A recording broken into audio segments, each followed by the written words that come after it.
नमस्कार दोस्तों, जय जोहार। मैं कौशल तिवारी और बिहनिया संध्या में आपका स्वागत है। लगता है पांचों राज्यों के सर्वे रिपोर्ट ने भारतीय जनता पार्टी और राष्ट्रीय स्वयंसेवक संघ की नींद उड़ा दी है। देश के प्रधानमंत्री नरेंद्र मोदी इस कदर बौखलाए हुए हैं कि कल भोपाल में वे गाली गलौज तक करने लगे। आप सोचिए कि यदि देश के प्रधानमंत्री गाली गलौज में उतर आए हैं तो फिर संसद में रमेश बिधूड़ी का गाली गलौज उस पार्टी के लिए क्या मायने रखता है। हालांकि रमेश बिधूड़ी को भारतीय जनता पार्टी ने भी नोटिस दे दिया है, लेकिन उस पर कार्रवाई होगी, इसे लेकर सब तरफ संदेह व्यक्त किया जा रहा है। दरअसल झूठ और अफवाह के सहारे नफरत की राजनीति खेलने में माहिर भारतीय जनता पार्टी के लिए देश के प्रधानमंत्री नरेंद्र मोदी की भाषा का गिरना कोई आश्चर्य का विषय नहीं है। इससे पहले वे कपड़ों से अपराध की पहचान बताते हुए वोटों का ध्रुवीकरण करते रहे हैं और उत्तर प्रदेश के मुख्यमंत्री योगी आदित्यनाथ ने 20 बनाम 80 कहकर किस तरीके से हिंदू वोटों का ध्रुवीकरण किया था, यह भी किसी से छिपा नहीं है। लेकिन आप हैरत में पड़ जाएंगे कि देश के प्रधानमंत्री रमेश बिधूड़ी से होड़ करने लगे हैं गाली गलौज में। विश्व गुरु का दर्जा दिलाने, भारत का डंका बजाने का दावा करने वाले देश के प्रधानमंत्री नरेंद्र मोदी यदि गाली गलौज पर उतर आए तो फिर इसे क्या कहेंगे। दरअसल भोपाल प्रधानमंत्री नरेंद्र मोदी ने अपने 50 मिनट के भाषण में 50 बार कांग्रेस को कोसा और उन्होंने झूठ भी बोला और प्रधानमंत्री किस तरह से झूठ बोलते रहे हैं वह भी किसी से छिपा नहीं है। रानी दुर्गावती स्टेशन के नाम पर किस तरह का झूठ बोला गया वह भी लोगों के लिए हैरानी का विषय था।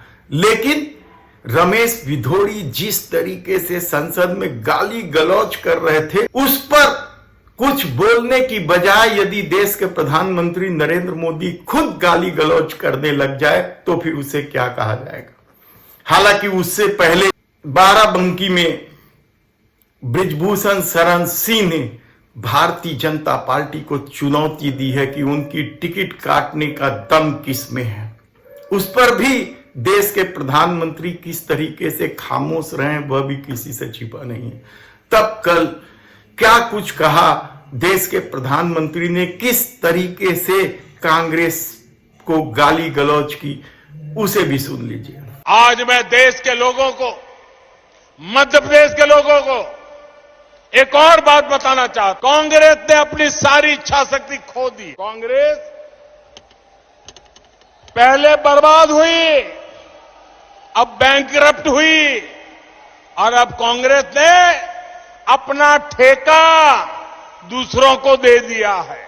और ये ठेका किसके पास है जानते हैं? कांग्रेस का ठेका अब कुछ अर्बन नक्सलियों के पास है।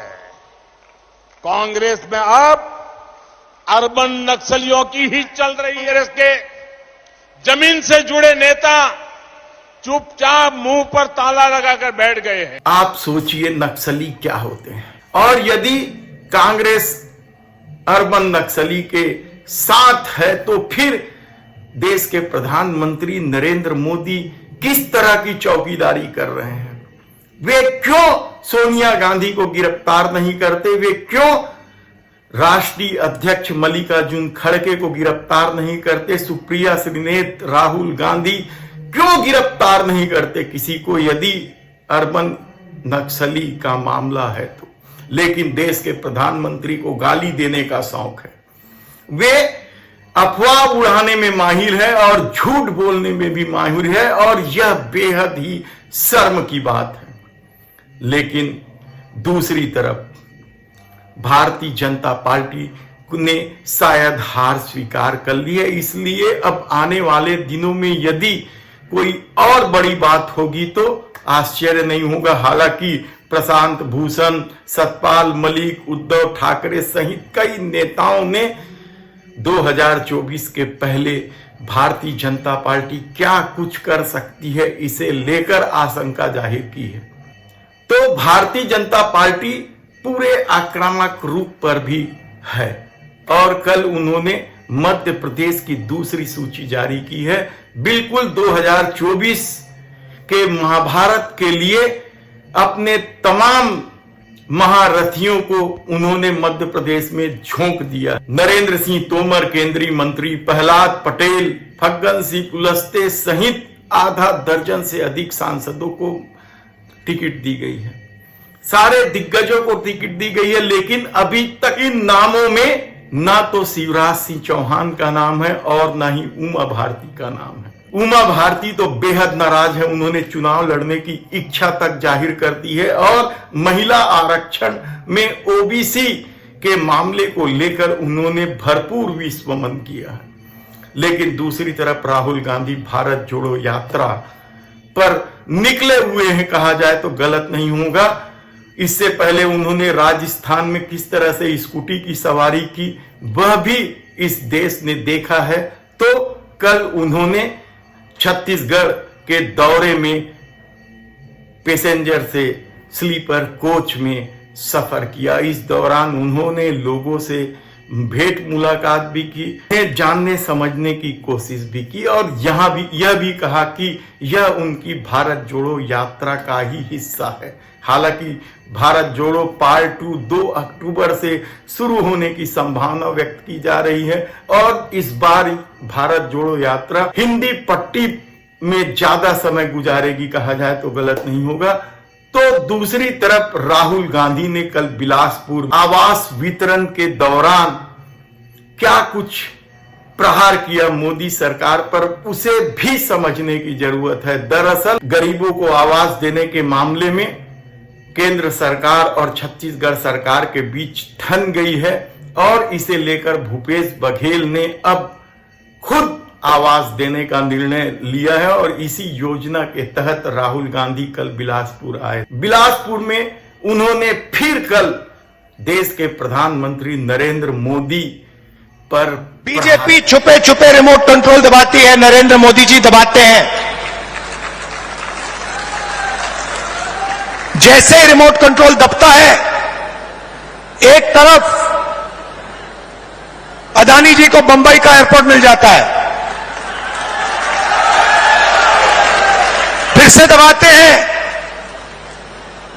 अदानी जी को रेलवेज का कॉन्ट्रैक्ट मिल जाता है, फिर दबाते हैं, इंफ्रास्ट्रक्चर मिल जाता है।